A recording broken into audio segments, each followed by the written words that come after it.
ایک مرتبہ پھر سے آپ سب کو خوش آمدید۔ رمضان المبارک کا یہ مقدس مہینہ اختتام پذیر ہونے والا ہے، آخری اشرہ اس کا چل رہا ہے، اور آخری اشرے میں اب جو آخری اشرے کی اہمیت اور فضیلت ہے وہ اس وجہ سے کہ اس کی طاق راتوں میں ہم سب نے لیلۃ القدر کو تلاش کرنا ہے۔ لیلۃ القدر کیا ہے اور اس کے بارے میں اس کی فضیلت کیا ہے اور اس کو تلاش کیسے کیا جا سکتا ہے اور اس کو پوشیدہ کیوں رکھا گیا حضور علیہ الصلوۃ والسلام کی جانب سے، اللہ تعالیٰ کی جانب سے اس کو پوشیدہ کیوں رکھا گیا، اور اس کا تو باقاعدہ ذکر قرآن پاک میں ہے کہ انا انزلناہ فی لیلۃ القدر، کہ اس کو قرآن پاک کو ہم نے بے شک لیلۃ القدر میں نازل کیا، اور لیلۃ القدر خیر من الف شہر، 1000 مہینوں سے بہتر لیلۃ القدر، یعنی جس شخص نے اس رات کو پا لیا اور اس میں عبادت کی، اللہ رب العزت نے اس کو بخش دیا، اس کے سارے گناہ معاف کر دیے، اور تو اس سے بڑی بات نہیں ہے کہ وہ 1000 مہینوں سے بہتر ہے۔ اور یہ ماہ مقدسہ جو ہے وہ اس کی سب سے بڑی نعمت لیلۃ القدر ہے، اور لیلۃ القدر کی فضیلت اور اس کے ساتھ ساتھ اس میں اس کی تلاش کیسے کی جا سکتی ہے اور اس کو مخفی کیوں رکھا گیا، اس میں کیا حکمت ہے، اس پر بات کریں گے۔ ہمارے ساتھ موجود ہیں مذہبی اسکالر ہیں جناب مولانا محمد ابراہیم صاحب۔ السلام علیکم مولانا صاحب۔ وعلیکم السلام۔ مولانا صاحب، سب سے پہلے تو یہ بتائیے کہ لیلۃ القدر ہے کیا اور آخری اشرے میں ہی کیوں اس کو رکھا گیا ہے؟ الحمدللہ رب العالمین والصلاة والسلام علی سید المرسلین وعلی آلہ وصحبہ اجمعین، اما بعد فاعوذ باللہ من الشیطان الرجیم، بسم اللہ الرحمن الرحیم۔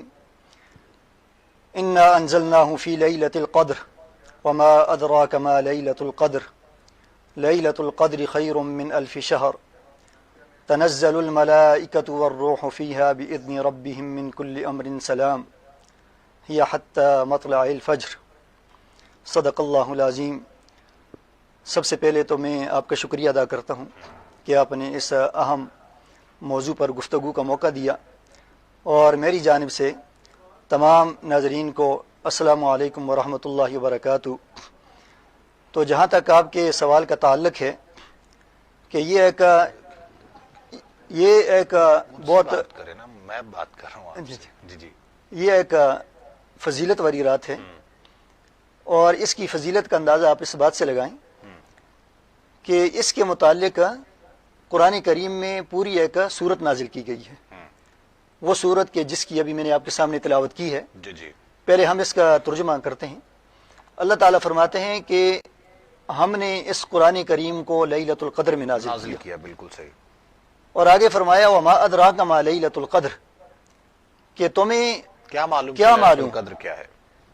یہ یعنی اس کی عظمت، اس کی قدر تمہارے تخیلات سے بھی بہت بلند ہے، اور لیلۃ القدر خیر من الف شہر، اس ایک رات کی عبادت 1000 مہینوں کی عبادت سے زیادہ افضل ہے، اور خصوصاً تنزل الملائکۃ، اس میں ملائکہ اترتے ہیں اور جبرائیل امین اترتے ہیں اللہ تعالیٰ کے احکام لے کر اور ہر اہم کام کا فیصلہ لے کر، اور یہ ایک ایسی رات ہے کہ جس میں سلامتی ہے ماشاءاللہ، اور یہ سلامتی صبح صادق تک ہوتی ہے، طلوع فجر تک ہوتی ہے۔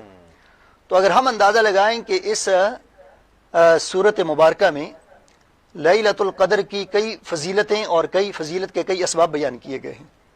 پہلی وجہ تو اس کی یہ ہے کہ جس طرح آپ نے پوچھا تھا نا کہ اس کے فضیلت کی وجہ کیا ہے، تو اس کی فضیلت کی پہلی وجہ خود ہی یہاں بیان ہوگی ہے کہ انا انزلناہ فی لیلۃ القدر، ہم نے اس لیلۃ القدر میں قرآن کریم کو نازل کیا۔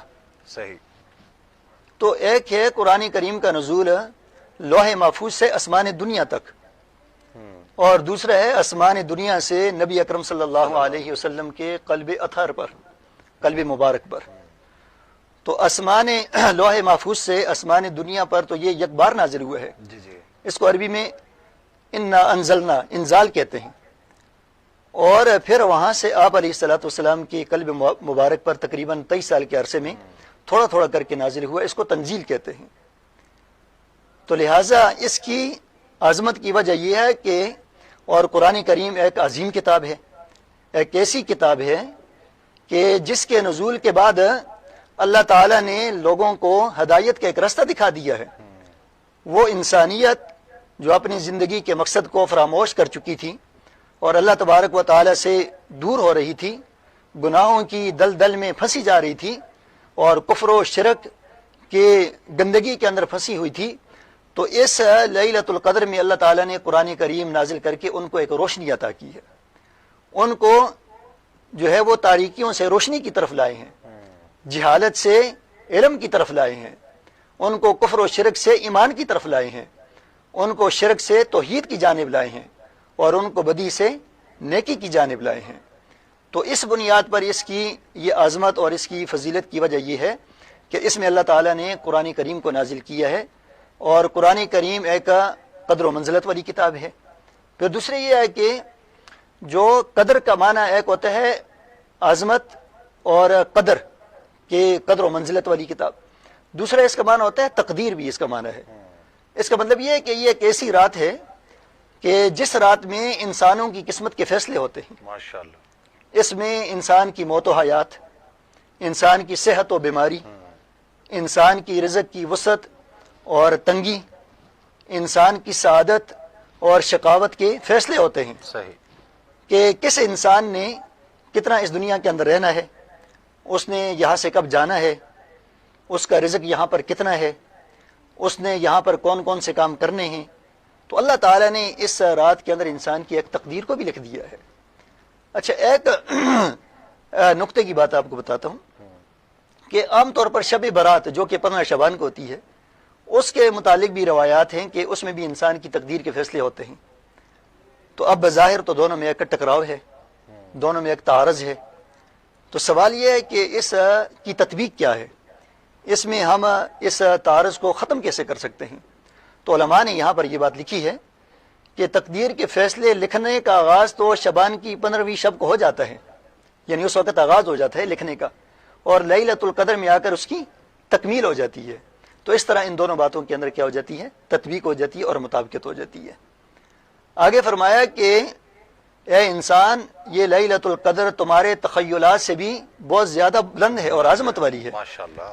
یعنی جس قدر تم اس کی عظمت کے بارے میں سوچ سکتے ہو، تمہارے دماغ عاجز آ سکتے ہیں، تمہارے ذہن تھک سکتے ہیں، لیکن اس کی قدر و منزلت کی جو اڑان ہے، اس کو نہیں اس کی پہنچ جو سکتے۔ بلندی ہے، اس کی جو عظمت ہے، تم اس کو نہیں پہنچ سکتے۔ صحیح ہے سر، مجھے ایک وقفہ لینا ہے یہاں پر ہیڈ لائنز کے لیے، اور وقفے کے بعد جیسے ہی واپس آئے اس موضوع کو مزید آگے بڑھائیں گے۔ ناظرین حاضر ہوتے ہیں ایک وقفے کے بعد۔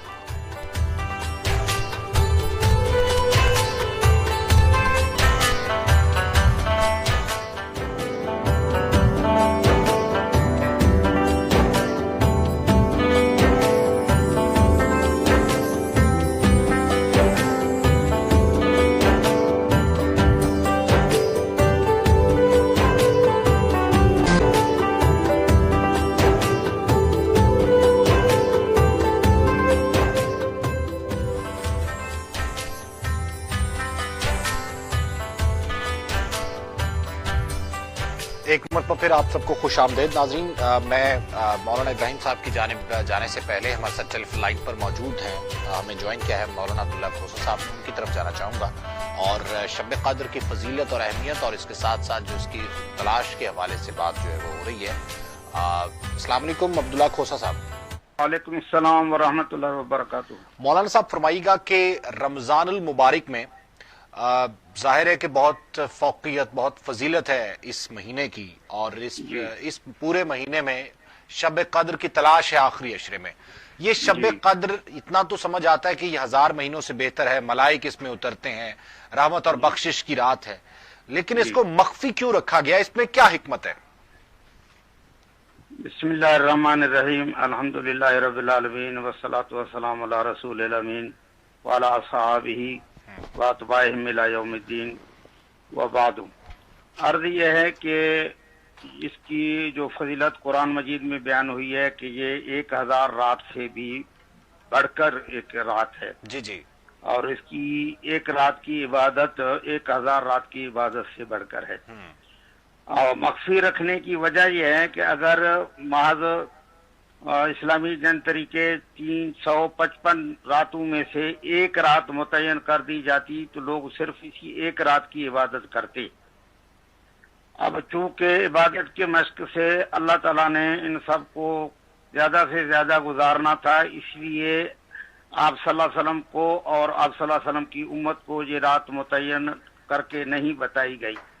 زیادہ سے زیادہ آپ صلی اللہ علیہ وسلم نے یہ بتایا کہ رمضان المبارک کے آخری عشرے کی طاق راتوں میں اس کی تلاش کرو، اور طاق راتیں ظاہر ہے کہ ایک سے زیادہ ہیں، اس لیے زیادہ سے زیادہ عبادت کروانے کی غرض سے اللہ تعالیٰ نے اس کو مخفی رکھا ہے. یعنی پہلے تلاش کیا جائے، تلاش کرنے والی چیز کی اہمیت زیادہ ہوتی ہے. یہاں بڑی بڑی اہمیت ہوتی ہے، اور ظاہر ہے کہ 21 کی رات، 23 کی رات، 25 کی رات، 27 کی رات، 29 کی رات لوگ جب عبادت کرتے رہیں گے تو ان کی ایک ورزش بن جائے گی عبادت کی، اور عبادت کے خوگر بن جائیں گے، اور اللہ کا قرب ان کو زیادہ سے زیادہ ہوتا جائے گا. ٹھیک. اور 1000 رات کی فضیلت کی عبادت کی فضیلت جو ہے ان کو ان تاکراتوں میں ملے گی انشاءاللہ. ٹھیک ہے مولانا صاحب، میرے ساتھ ہی موجود رہیے گا. مولانا ابراہیم صاحب، جیسے کہ ابھی کہا کہ ایک مشق ہو جائے گی، یہ تو ٹھیک ہے، لیکن اس کے علاوہ بھی کوئی جواز موجود ہے کہ مخفی رکھا گیا؟ اس کے علاوہ بھی جواز کوئی ہے. حکمت ہے؟ جی، آپ علیہ الصلوۃ والسلام کو پہلے سے تو یہ بیان کر دی گئی، متعین کر دی گئی تھی کہ کون سی رات ہے. تو آپ علیہ الصلوۃ والسلام اپنے صحابہ کرام کو خوشخبری سنانے کے لیے باہر آئے تو 2 آدمیوں کا آپس میں جھگڑا ہو رہا تھا، جس کی وجہ سے اس کی تعیین ختم کر دی گئی. تو اس سے ایک بات تو یہ سمجھ آتی ہے کہ مسلمانوں کا آپس میں اختلاف، آپس میں جھگڑا، یہ کس قدر منحوس چیز ہے کہ جس کی وجہ سے یہ امت ایک بہت بڑی نعمت سے محروم ہو گئی ہے. ایک تو لیکن دوسری وجہ یہ ہے کہ ٹھیک ہے، ایک وجہ یہی ہے کہ تاکہ زیادہ سے زیادہ لوگ زیادہ سے زیادہ راتیں لوگ عبادت کر سکیں، کیونکہ زندگی کا مقصد ہی عبادت ہے. زندگی آمد برائے بندگی، زندگی بے بندگی شرمندگی. اور قرآن نے بھی کہہ دیا وما خلقت الجن والانس الا لیعبدون. دوسری وجہ اس کی یہ ہے، اس کو مخفی رکھنے کی، کہ بعض لوگ ایسے ہوتے ہیں کہ جن کے فطرت کے اندر گناہ ہوتے ہیں اور سرشت کے اندر گناہ ہوتے ہیں، اور وہ گناہوں کو کسی بھی حال کے اندر چھوڑنے کے لیے تیار نہیں ہوتے. وہ رمضان میں بھی گناہ کو نہیں چھوڑتے، وہ طاق راتوں کے اندر بھی گناہ کو نہیں چھوڑتے، وہ آخری عشرے کے اندر بھی گناہ کو نہیں چھوڑتے. تو یہ بھی ایک گناہ گاروں کے حق میں یہ ایک رحمت ہے. یہ رحمت اس طرح ہے کہ اگر اس رات کو متعین کر دیا جاتا تو پھر یہ ہوتا ہے کہ عبادت گزاروں کے لیے تو اجر و ثواب دگنا ہو جاتا. تو جس طرح عبادت گزاروں کے لیے اجر و ثواب دگنا ہوتا، اس طرح گناہ گاروں کے لیے عذاب بھی دگنا ہوتا. بالکل صحیح. تو اللہ تعالیٰ نے ان کو دگنے عذاب سے بچانے کے لیے اس رات کو مخفی رکھ دی ہے. تو یہ اپنے بندوں کے ساتھ اللہ تعالیٰ کی ایک بہت بڑی مہربانی ہے، اللہ تعالیٰ کی ایک بہت بڑی رحمت ہے. مولانا عبداللہ کھوسہ صاحب کی جانب جاؤں گا. مولانا صاحب یہ فرمائیے گا کہ بہت خوبصورت رات ہے، بہت حسین اور دلکش لمحات ہوتے ہیں، خصوصاً کہ جب اللہ تعالیٰ کے حضور انسان کھڑا ہوتا ہے پچھلے پیر میں، اور اللہ رب العزت عرش اولا سے پہلے آسمان پہ آ کے صدا بلند ہوتی، منادی کر دی جاتی ہے کوئی کہ جس کو بخشش چاہیے ہے، کوئی جو مغفرت کا طلبگار ہے. یہ ہے تو بہت خوبصورت تخیل، اور اس کی اہمیت بھی بہت زیادہ ہے. اللہ کرے یہ سب کو نصیب بھی ہو یہ رات. لیکن یہ رات اگر پا لی جائے تو اس میں اعمال کون سے کیے جائیں حضور؟ اصل میں اس میں حضرت عائشہ رضی اللہ تعالیٰ عنہ نے آپ صلی اللہ علیہ وسلم سے اس کے بارے میں ایک سوال پوچھا تھا کہ اگر مجھے یہ احساس ہو اور میں جان لوں کہ یہ رات اب شب قدر کی رات ہے تو اس میں کیا کروں، جی اور کیا دعا مانگوں. تو آپ صلی اللہ علیہ وسلم نے ان کو جواباً فرمایا کہ تم کہو کہ اللہم انکا عفو کریم تحب العفو فاعف عنا. اے اللہ تو معافی دینے والا ہے، از خود معافی دیتا ہے، اس لیے مجھے بھی معاف فرما. تو یہ رات دراصل اپنے گناہوں کی معافی مانگنے کی رات ہے. جس شخص کو یہ احساس ہو کہ آج میں شب قدر کی رات میں عبادت کر رہا ہوں اور اللہ کو یاد کر رہا ہوں، تو وہ اللہ سے اپنے گناہوں کی زیادہ سے زیادہ معافی مانگے. یہ ہے اس کی یعنی خاص خصوصی بات اس رات کے دعا مانگنے کی. ٹھیک ہے، ٹھیک ہے. بہت بہت شکریہ آپ کا مولانا عبداللہ کھوسہ صاحب اس حوالے سے گفتگو کرنے کے لیے. اچھا مولانا ابراہیم صاحب، یہ تو بات بھی مولانا صاحب نے کر دی ہے کہ اس میں جو معافی ہے وہ مانگنی ہے، جس میں دعا ہے جو حضرت عائشہ صدیقہ سے روایت ہے کہ مطلب یہ کرنی چاہیے. تو یہ تو ایک بالکل ٹھیک ہے بات کہ آپ معافی کے طلبگار بھی ہیں، آپ معافی بھی مانگتے ہیں، لیکن اس کے ساتھ ساتھ اور کون سے اعمال ہیں کہ جو آپ نے کرنے اس دعا کے علاوہ؟ یہ آپ کا بہت ایک اچھا سوال ہے. تو اس رات کی جو سب سے بڑی عبادت ہے تلاش کرنے کا طریقہ، وہ تو ایک دعا ٹھیک ہے جس طرح کہ مولانا صاحب نے بتا دیا، لیکن اہم چیز جو ہے وہ نوافل ادا کرنا، قیام کرنا۔ بخاری شریف کی روایت ہے، من صام رمضان ایمانا واحتسابا غفر له ما تقدم من ذنبه ومن قام لیلۃ القدر ایمانا واحتسابا غفر له ما تقدم من ذنبه، کہ جس انسان نے لیلۃ القدر کے اندر قیام کیا، لیلۃ القدر کے اندر قیام کیا تو اللہ تعالیٰ اس کے گناہوں کو معاف فرما دے گا۔ تو ایمان اور احتساب کے ساتھ اس رات کے اندر زیادہ سے زیادہ نوافل ادا کرے، تو یہ نوافل ادا کرنا انسان کی بخشش کا اور گناہوں کی معافی کا ذریعہ ہے، ایک یہ اہم کام کرنا ہے۔ اس کے علاوہ اس رات کے اندر تلاوت زیادہ سے زیادہ آپ کریں، قرآن کریم کی تلاوت۔ وہ تو پورے رمضان بھی پورے رمضان کے، لیکن اس رات کے اندر بھی خصوصی کام جو کرنے والا ہے، خصوصی کام قیام کے علاوہ، نوافل کے علاوہ تلاوت بھی کریں۔ تلاوت کا بہت زیادہ ثواب ہے۔ عام دنوں کے اندر ایک لفظ پڑھنے کا ثواب جو ہے 10 نیکیاں ہیں، لیکن اگر رمضان کے اندر پڑھیں گے تو پھر 30 نیکیاں۔ تو اور وہاں پر اللہ تعالیٰ کی رحمتیں نازل ہوتی ہیں، اللہ تبارک و تعالیٰ کی برکتیں نازل ہوتی ہیں، اور قرآن کریم کی تلاوت سے دلوں کا زنگ وہ دور ہوتا ہے۔ ایک حدیث میں آپ کو سناتا ہوں کہ نبی اکرم صلی اللہ علیہ وسلم نے فرمایا کہ ان هذه القلوب تصدع كما يصدع الحديد بالماء، کہ یہ دل زنگ آلود ہو جاتے ہیں جس طرح کے پانی لگنے سے لوہا زنگ آلود ہو جاتا ہے۔ تو صحابہ کرام نے پوچھا اللہ کے نبی فما جلا ہوا یا رسول اللہ، اے اللہ کے رسول پھر اس زنگ کو دور کرنے کا طریقہ کیا ہے؟ ظاہر بات ہے کہ ایک لوہا ہوتا ہے، اس کے زنگ کو دور کرنے کا ایک طریقہ ہے، تو اس زنگ کو دور کرنے کا کیا طریقہ ہے دل کے زنگ کو؟ تو آپ علیہ الصلوۃ والسلام نے فرمایا کثرت ذکر الموت و تلاوت القرآن، ایک تو اپنی موت کو زیادہ سے زیادہ یاد کرنا، اور دوسرا قرآن کریم کی تلاوت کرنا، یہ دوسرا عمل ہے ایک۔ اس کے علاوہ ایک عمل صدقہ اور خیرات ہے، جس طرح کہ صدقہ اور خیرات کی بڑی فضیلت ہے کہ آپ علیہ الصلوۃ والسلام نے فرمایا اتقوا النار ولو بشق تمرۃ، کہ تم جہنم کی آگ سے بچو چاہے کھجور کے ایک ٹکڑے کے ساتھ کیوں نہ ہو۔ تو صدقہ زیادہ سے زیادہ اس رات کے اندر کرنا ہے، اور جب ہم صدقہ دیتے ہیں تو صدقہ حدیث کے اندر آتا ہے کہ بری موت سے انسان کو بچاتا ہے، اور اللہ تبارک و تعالیٰ کے غضب سے بھی انسان کو بچاتا ہے، اور صدقے سے انسان کا مال کم نہیں ہوتا۔ جب انسان صدقہ کرتا ہے تو صبح کے وقت 2 فرشتے اعلان کرتے ہیں کہ اللہ جو تیرے راستے میں صدقہ کرے، مال دے، غریبوں پر، یتیموں پر، مساکین پر اپنا مال خرچ کرے، تو اس کا بہترین نعم بدل اس کو عطا فرما۔ اور اس طرح 2 فرشتے شام کے وقت اعلان کرتے ہیں۔ صحیح۔ تو آپ ذرا اندازہ لگائیں کہ فرشتے یہ اعلان کر رہے ہیں تو اللہ تعالیٰ ان کی دعا کو کیسے قبول نہیں کریں گے۔ اور ہاں، کنجوسی کرنے والے کے لیے اور بخل کرنے والے کے لیے وہ بد دعا بھی کرتے ہیں کہ اللہ تو اس کے مال کو ہلاک کر، جس طرح یہ تیرے راستے میں مال خرچ کرنے سے بخل سے کام لے رہا ہے۔ اور شام کے وقت بھی وہ دعا کرتے ہیں۔ تو یہ چند اعمال ہیں جو کہ اس لیلۃ القدر کے اندر جو ہے خصوصی طور پر کرنے ہیں۔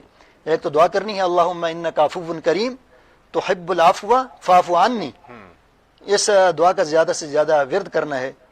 اور دوسرا اس کے علاوہ نوافل ادا کرنے ہیں۔ تیسرا اس کے علاوہ جو ہے تلاوت کرنی ہے۔ تلاوت کے علاوہ اس کے اندر صدقہ اور خیرات کرنے ہیں۔ تو یہ کام کریں گے تو انشاءاللہ یہ اس کی ایک تلاش کا طریقہ ہے۔ ہم سمجھتے ہیں کہ پتہ نہیں کیسے تلاش کرنا ہے۔ اس کی نشانیاں کیا ہے جی؟ جب شب قدر ہو تو نشانیاں کیا ہے؟ کچھ نشانیاں بتائی گئی ہیں، تاروں کا ہے، کتوں کا نام بھونکنا ہے، پرندوں کا چہچہانا ہے، یہ اس قسم کی کیا نشانیاں؟ اچھا، اس بارے میں آپ یاد رکھیں کہ آپ علیہ الصلوۃ والسلام سے بغیر کوئی نشانیاں منقول نہیں ہیں۔ آگے جو ہے تابعین یا صحابہ اکرام سے کچھ نشانیاں جو ہے وہ تابعین سے منقول ہیں۔ ایک روایت میں آپ کو سناتا ہوں۔ زر بن ابی حبیش رضی اللہ تعالیٰ عنہ ایک تابعی ہیں، انہوں نے مشہور صحابی حضرت ابی بن کعب رضی اللہ تعالیٰ عنہ جو ایک مشہور قاری تھے اور قاری قرآن تھے، اور حضرت عمر فاروق رضی اللہ تعالیٰ عنہ نے مسجد نبوی کے اندر ان کی امامت اور قیادت کے اندر تمام صحابہ اکرام کو جمع کر دیا تھا کہ تم لوگوں نے تراویح، نماز تراویح اس کے پیچھے پڑھنی ہے۔ تو ان سے پوچھا کہ یہ ذرا بتائیں کہ لیلۃ القدر کی کون سی رات ہوتی ہے، اور فرمایا کہ آپ کے جو بھائی ہیں عبداللہ بن مسعود یعنی دینی بھائی، ان کا تو یہ کہنا ہے کہ جو آدمی پورا سال راتوں کو قیام کرے گا، عبادت کرے گا، تو لیلۃ القدر کو تو وہ پا لے گا۔ یعنی پورا سال عبادت کرنی ہے، یہ نہیں ہے کہ صرف رمضان میں یا رمضان کے آخری عشرے میں۔ گہر اونچا بولیں ذرا جی۔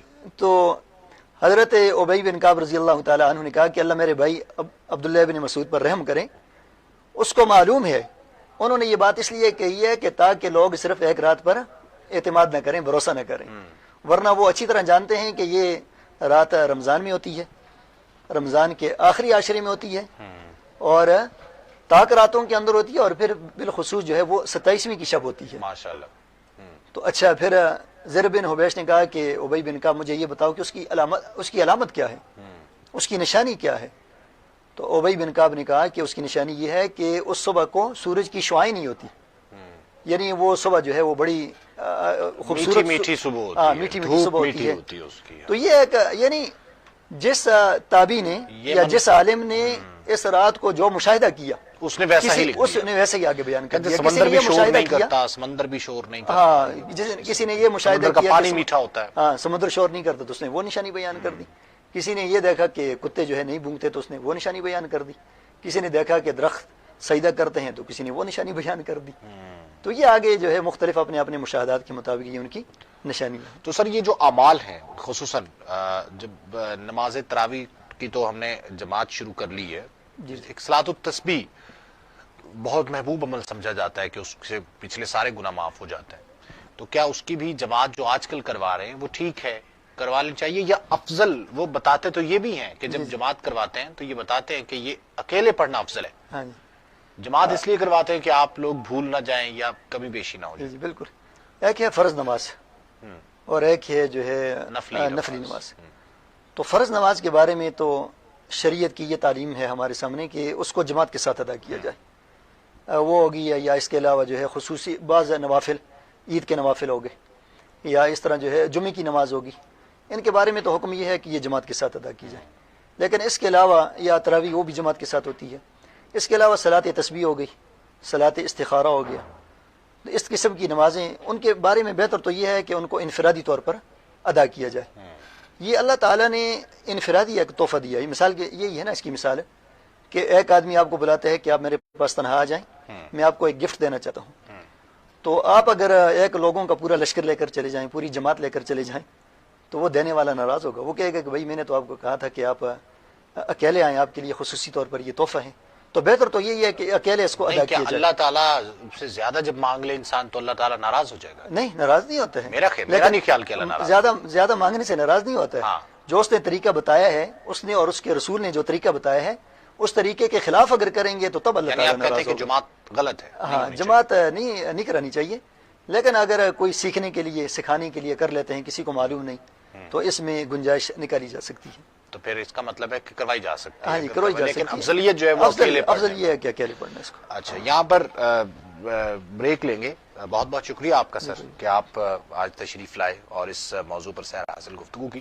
ناظرین وقفہ لیں گے، وقفے کے بعد جیسے ہی واپس آئیں آپ پروفیسر ساجد انور صاحب ہمارے ساتھ موجود ہوں گے اور ان سے بھی بات کریں گے اور مزید اس ٹرانسمیشن کا سلسلہ جو ہے وہ آگے بڑھائیں گے، لیکن حاضر ہوں گے ایک وقفے کے بعد۔